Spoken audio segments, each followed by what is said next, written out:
6 million people across the country are joining voluntary events today in the Big Help Out, a national event to mark the Coronation bank holiday. Even some members of the royal family have got stuck right in, renovating a local scout hut, and there are more than 52,000 registered events from Scotland to Cornwall to mark the importance of public service. And there's some really nice video I'm going to play you a little bit later on of Prince Louis just being as absolutely wild and, dare I say it in a rather nice way, feral as he usually is. But Nicholas Owens, who's certainly not feral or wild, is a royal correspondent, and he joins me this afternoon. Thank you very, very much. Look, great to have you on the show. Were you as shocked, maybe, as I was to hear about some of the comments about the demographics of the royal family? I mean, they are just our royal family, aren't they? Does it matter? Yes, I was a bit, well, surprised, I suppose, but shocked. And nothing much shocks me anymore, Patrick, to be honest, of the way things are in the world these days. But it's an odd thing, isn't it? Complaining that the royal family is, I think the right phrase would be too white, or is that the right way to put it? Well, of course, we've been through this mill already, haven't we, with Harry and Meghan, with the prince who managed to come to the coronation very briefly and then dashed off back to California to be there at his little son's birthday, or at least give him a kiss goodnight. But Meghan was very hot on this business of racially diverse attention to detail and so on, and that did not end well, did it? Very sadly.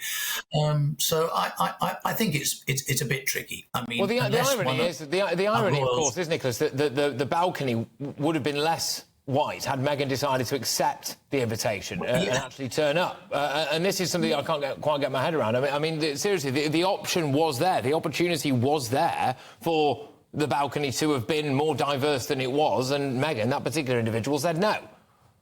Well, absolutely. Well, as you say, it said no. Of course, there was a terrific number of very, very difficult events between Meghan being absolutely lauded in this country. I mean, the reception they got, you have to remember back, Windsor was an amazing sight last night, wasn't it, with that concert? But think back to that wonderful wedding, Harry and Meghan, and the crowds that were there, and the acclamation there was for her, for Meghan particularly, and also for Harry himself. But then it all began to go wrong. Harry decided he was going to tell the world what a rotten childhood he'd had, and how they were all so awful to him. And also there was quite a bit of stuff about unconscious bias and so on. And lo and behold, as you quite rightly say, the net effect is a rather more white balcony scene than you might have expected. But also, I would shudder to see the reaction that they would get if the particular lady, the Bridgerton star who was on ITV's coverage, Joa Ando, had watched the coronation in a previous African nation or somewhere in the Middle East or something along those lines. I mean, the ethnic diversity there isn't exactly rife, is it? So it does seem a little bit odd, I think. But can I just ask you a slightly broader question about the ceremony as a whole? I actually was quite personally offended by some of the reaction to the ceremony. I get that it was quite long, and I get that it's not everybody's cup of tea, but it is, at its root, a Christian ceremony, and there was diversity on display there. There was a black choir, there was a rabbi, there was, I believe, a black lady bishop as well. There was a Greek Orthodox priest. I mean, there was loads. I mean, our Hindu Prime Minister was doing a reading as well. So there was a huge amount of diversity. The coronation concert last night, I mean, it was incredibly vast. I mean, it looked like the United Nations, really, throughout the course of it. And so the idea that there's been some kind of protectionist racket of white upper-class British culture, I think, is a bit of a nonsense. But I couldn't help but wonder, Nicholas, whether or not some people who were slamming it realised that maybe they were actually being quite offensive to British values and British culture, because that was a display of British culture, wasn't it? Well, the coronation itself, I suppose in a way it was, but it is absolutely, and you're absolutely right about this, a religious event, an absolutely religious event. I mean, to me, the thing that was really quite striking was not only all the people that you've mentioned from different faiths and so on, but the Roman Catholic Cardinal Vincent Nichols. Nichols was there and gave something to the king and greeted him and so on. That says it all, doesn't it? That we crossed all the boundaries in that service. We made sure that all faiths were represented one way or another. But it is still, the Protestant religion is still the one that is in our our unwritten constitution as it is, but certainly the way that the royal family has precedence over the rest of us through the Protestant religion still. And until somebody somewhere tinkers with that, or perhaps one of the very senior royals decides that they don't want to do that anymore in a long way in the future, I would suggest that's what we've got. What I'm going to go and talk on next with a different guest, Nicholas, is about the way that the police behave towards some of the Republican protesters and some other groups of protesters. So I'm going to park that for now with you, if that's all right. But you mentioned Harry there.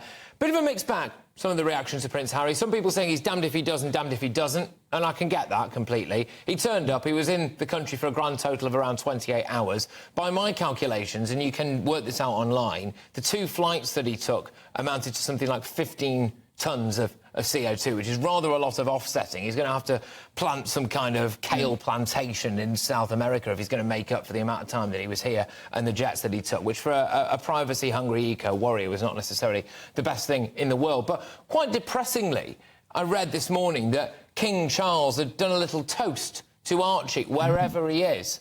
And I just wondered, is Prince Harry depriving his children of something really special here? I would say so. Yes, absolutely. But again, you'd have to wind the clock right the way back, wouldn't you? And you'd have to have a different approach to life by particularly Harry himself and his wife there in California. Harry was determined to lay it all out in front of the world, the absolute misery that he said he'd suffered. And therefore we see him going in rather at the back of the queue there, and certainly at well back when it came to the actual service itself, and departing very, very rapidly. You made a point about the aeroplane. The planes taking him to and fro. At least he didn't use a private jet. There were those who said, oh, he's losing a private jet, that's appalling. He didn't do that. What I think he could and should have done, and apparently did not do, was in those 28 hours that you quote, he didn't seem to make any attempt to get in touch with his father or his brother at all. That, to me, was... That's extraordinary, really. But there we go. It's a family rift. It's a very, very sad one, a very, very prominent one.